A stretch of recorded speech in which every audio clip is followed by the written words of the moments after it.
Hey wrestling fans, and welcome to my Survivor Series review. Okay guys, let's jump right into it. Survivor Series was yesterday, and what did I think of the pay-per-view? Before I get into the pay-per-view, a couple quick updates. First of all, I've been hearing requests from some of my friends that, are watching my video. This channel is still very new, so I'm still trying to grow my fan base, and I'm trying to listen to you guys to see what great videos you guys want to see and have my opinion on. You guys have been wanting Divas videos. I'm giving you Divas videos. That's good. I'm going to be shooting that after I make this video. I'll be shooting my first Divas videos. I'm going to try to be shooting. This one will pretty much just be about, which ones are some of my favorite Divas of all times. Pretty much what I mean by favorite divas is pretty much who I thought was hot, because back in the day they were pretty much eye candy. They weren't great superior athletes like today, some of the best women wrestlers, and now these days we do have great women wrestlers like Natalia Neihart and Charlotte, Ric Flair's daughter, and we have a lot of good AJ Lee, have a lot of great women wrestlers now. So I'll touch in a little bit of that, how women's wrestling has evolved a lot over the years, and who I think were some of the favorites, who I thought was just hot, just all that. Just you guys want a Divas video, I'm giving you my first Divas video. And also, I'm going to be shooting my match of the week. I actually got 2 matches for my match of the week for you this week. And just to let you know in advance, these 2 matches are kind of old school matches. But next week, I am bringing you a new school match, because, I know there might be some of you watching that's not all into the old school stuff. I will be doing modern age match of the week, great wrestling matches in today's era too. It's just, I really enjoy watching some of the old classic matches from the past. I'm a historian. I love old classic wrestling from the 80s and the 90s, and but I will be bringing you new school matches too. I'm also going to be doing a PlayStation 3, because that's the console I have. I'm not rich, so I don't have a PS4, guys. But I'll be doing a PS3 version review of the new 2K15 and what I think of that game. Anyways, let's jump into Survivor Series. What did I think of the pay-per-view? Let's find out. Overall, this was a very mixed pay-per-view. The whole pay-per-view was pretty much leading towards the main event.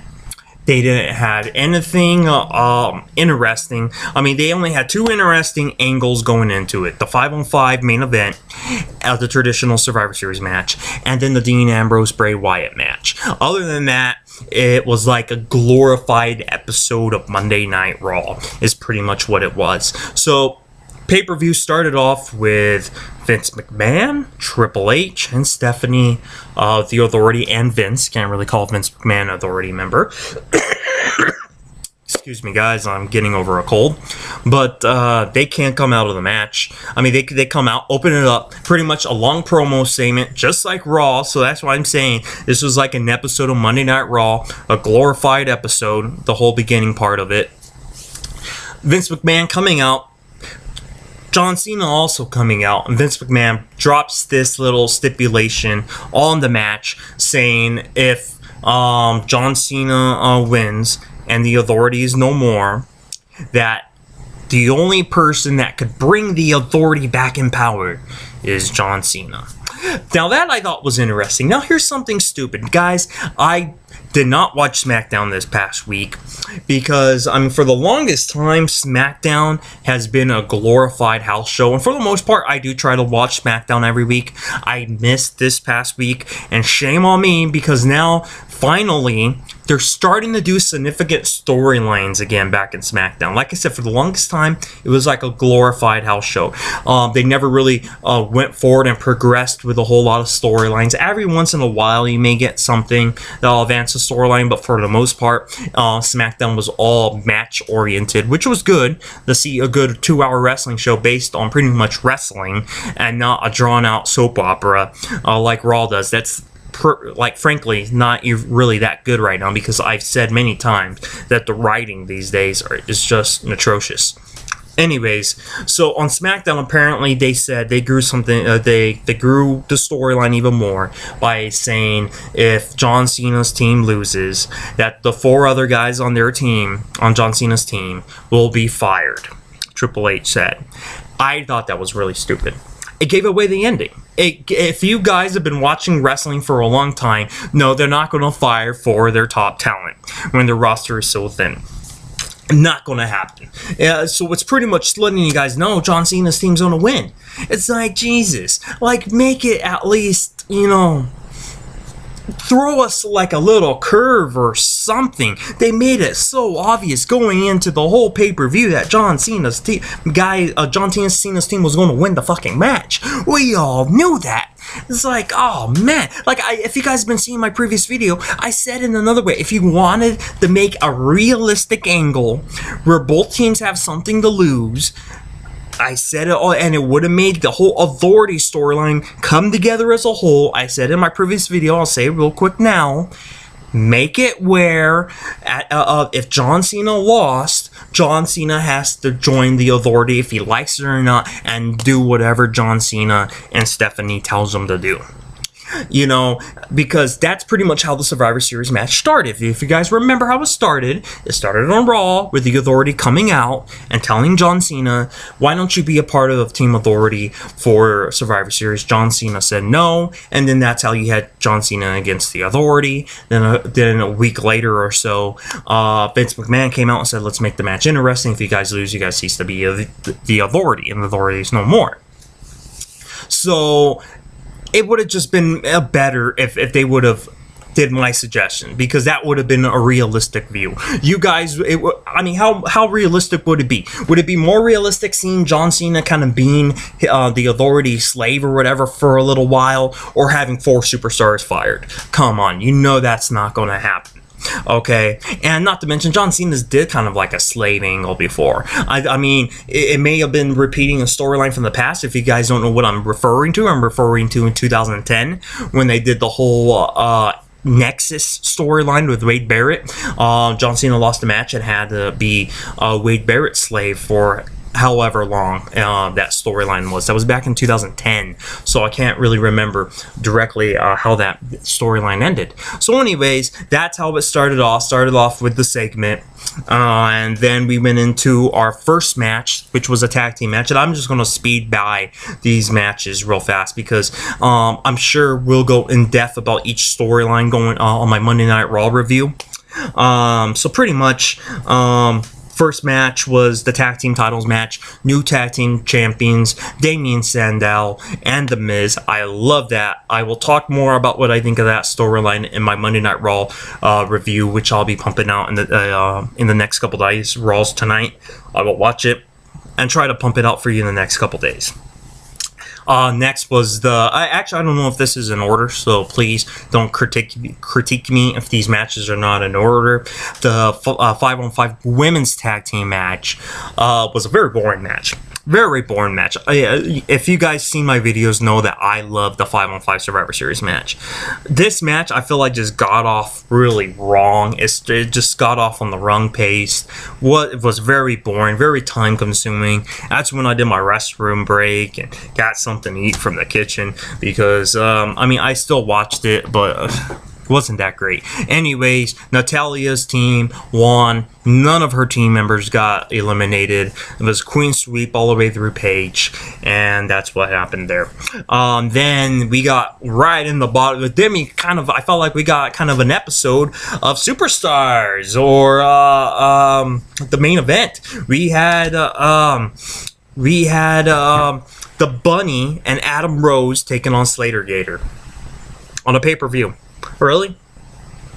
Really, WWE? That's what you give us on the pay-per-view? You couldn't give us Cesaro? You gave us Cesaro on the pregame show with Jack Swagger? You guys... Okay, that whole pay-per-view was just such a waste of time leading up to the main event. I love the main event, and I'm going to be talking about the main event next, what I thought about it. But, Jesus, Slater Gator and...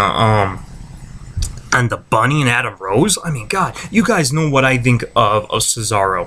Why not have Cesaro on the pay-per-view, not on the pre-show, and give us a good quality match? You guys know that I think the role of Cesaro, I think he's the best wrestler on the roster, not character, not gimmick, but wrestler. If you want to see a good match, 9 out of 10 times, you're going to see a great match from Cesaro. I mean, he's that good. I mean, he could have a grade A 10-star match with a broomstick. That's how good Cesaro is. So anyways, the Bunny and Adam Rose won. If you guys are really interested in those guys, they won the match. Then we saw the Divas title match. AJ not giving her a chance to shine. She's a great women's wrestler. Real quick match. New champion.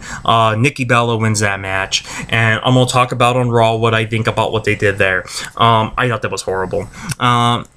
I wanted them to reunite the Bellas and turn Brie heel, and that'll reunite the Bellas, but they did it in a really bad way. Brie Bella making out with AJ Lee, it just confused everybody. And then Nikki didn't even celebrate with her sister, and Brie was happy. So that's how you knew Brie was a heel, because she's all happy about it. Nikki's not even acknowledging her, and it just confused everybody. They're like, oh wow, Brie Bella did this, she helped Nikki Bella win, and it was they were just confused. I got confused, even though I know what they're doing, because I predicted it. I predicted that Brie Bella was gonna join forces with Nikki and reunite the Bellas, but they did it in a very poor fashion way. The next big match, really, because like I said, there was only 2 big matches on the pay-per-view, was Bray Wyatt taking on Dean Ambrose. It was a great wrestling match. That's leading us into TLC, because it ended with a disqualification by Dean Ambrose hitting Bray Wyatt with the chair. And pretty much they did everything to let you know that next month is TLC in that match. He brought out the tables, he brought out the ladder, he brought out the chairs, he just threw everything in on Bray Wyatt, and they did everything except announce the match, which they did like 20 minutes later. They officially announced that it's a TLC match next month between Dean Ambrose and Bray Wyatt. Anyways, let's go to the main event. That is the big match in question, and it did not disappoint. It was a great match. It really was. It was a great 5-on-5 traditional Survivor Series match with a lot of drama. It kicked off right away with the Big Show, and man, I don't know how long it was. It was within the first minute, doing the big right hand to Mark Henry, knocking him out. It was really funny. Mark Henry was all pumped up, he was, Triple H was pumping him. He's like, yeah, go after him. He runs right into the big fist of Big Show, lays him out. 1, 2, 3. That was it. And this match was just great. It was going 5-on-5, 4-on-4. It was going all these different angles. And then the first big twist happens. The Big Show, and I'll admit if I don't see things coming. I did not see this one coming. Maybe you guys did. Shame on me. I should have saw it coming, but I really didn't. The Big Show turning on John Cena, putting the big right knockout right on John Cena, eliminating him from the match. And I was just shocked, man. I thought for sure it was going to come down to John Cena and Dolph Ziggler and their team against, some members of the Shield, and I thought John Cena was going to be the sole survivor. No, man. They did a nice little monkey wrench, surprising us there.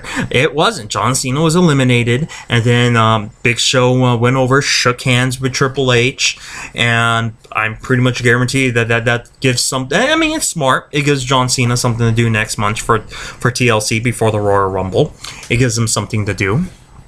And so I'm pretty sure we're going to see John Cena Big Show next month at TLC. I'm pretty sure about that. I'm sure they'll probably book that match because it's in 3 weeks. Pretty quick turnaround for a pay-per-view. We'll see it in 3 weeks, so I'm pretty sure they're going to announce that match tonight. And John Cena's eliminated, and Big Show, of course, gets himself counted out, leaves the match, and that leaves Dolph Ziggler. And I love this. This was the Dolph Ziggler coming out party, guys.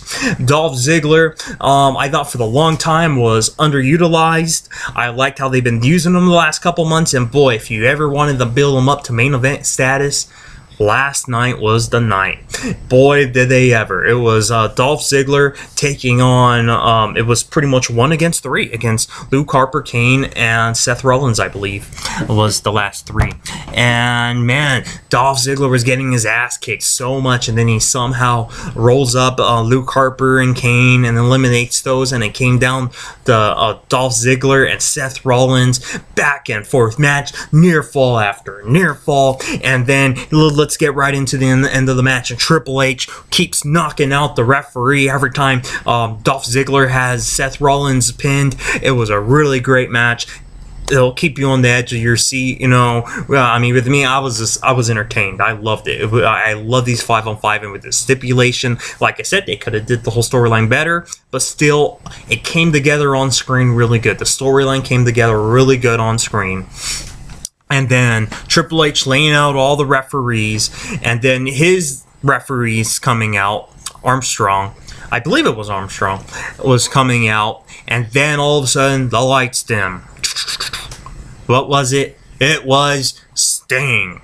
Now, you know what? It was kind of blown for me because I was reading a lot of the websites. I was reading the Wrestle Observer and WrestleZone and stuff, and they were all saying all day long that Sting was backstage and Sting was going to make his big Survivor Series debut. So I was expecting him in that match. I wish I didn't read that, because if I didn't, boy, I would have been surprised. That would have reminded me back in the Nitro days, back when you had surprises every week. And I wish I didn't say it, but still, seeing Sting come out was great. I did think, here's my critique, I'm sorry, I always have to critique, they could have did the Sting coming out a little better. I would have liked to see the old, if those of you who know Sting and know his storyline, back in WCW and everything, and kind of know his music and his old video package from WCW, it would have been kind of cool for the lights to go down completely black, because they went dim a little bit. Why didn't it went completely out? It would have been cool if the lights came in completely out and you would have heard the little boy's voice. If you guys know what I'm talking about, back in WCW, the NWO days, this boy, it was a little video package that came out with a little boy saying, when a man's heart dies, it crumbles up, and then, you know, it's this pretty cool little package in like a little boy's voice saying, emerges a dark warrior and a guy that needs to turn bad into good, and, you know, and pretty much saying, you know, it's a really cool video. If you guys haven't seen it, I'll probably do a good in-depth video of Sting, and I'll do my homework, tell you guys the link of what I'm talking about, for you guys to have a better understanding of what I'm talking about, because you're probably saying, what the fuck is this guy rambling on about? But anyways, I'll do an in-depth video about Sting. So anyways, it would have been cool if they did that.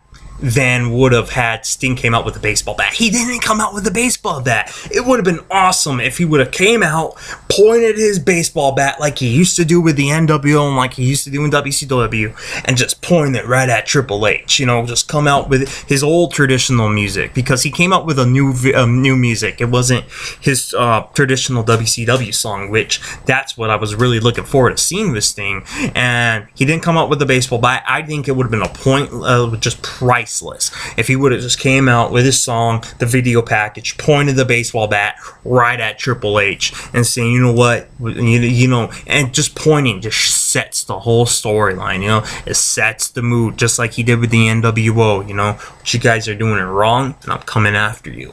But they didn't do that. But it was still cool to see Sting. I mean, it didn't really need to do what I said, because just seeing Sting was enough. I mean, it just would have been cooler. It would have been to the next level if it would have just little things. Sometimes little things can make big differences, and I think that would have just put it over the top with the baseball bat and his original video packaging. But it was cool. Sting comes out to the ring and this priceless stare off.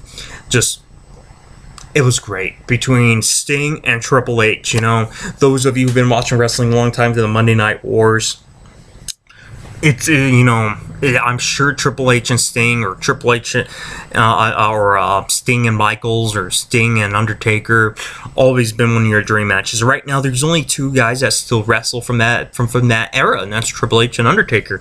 And hopefully, we'll see Undertaker at WrestleMania.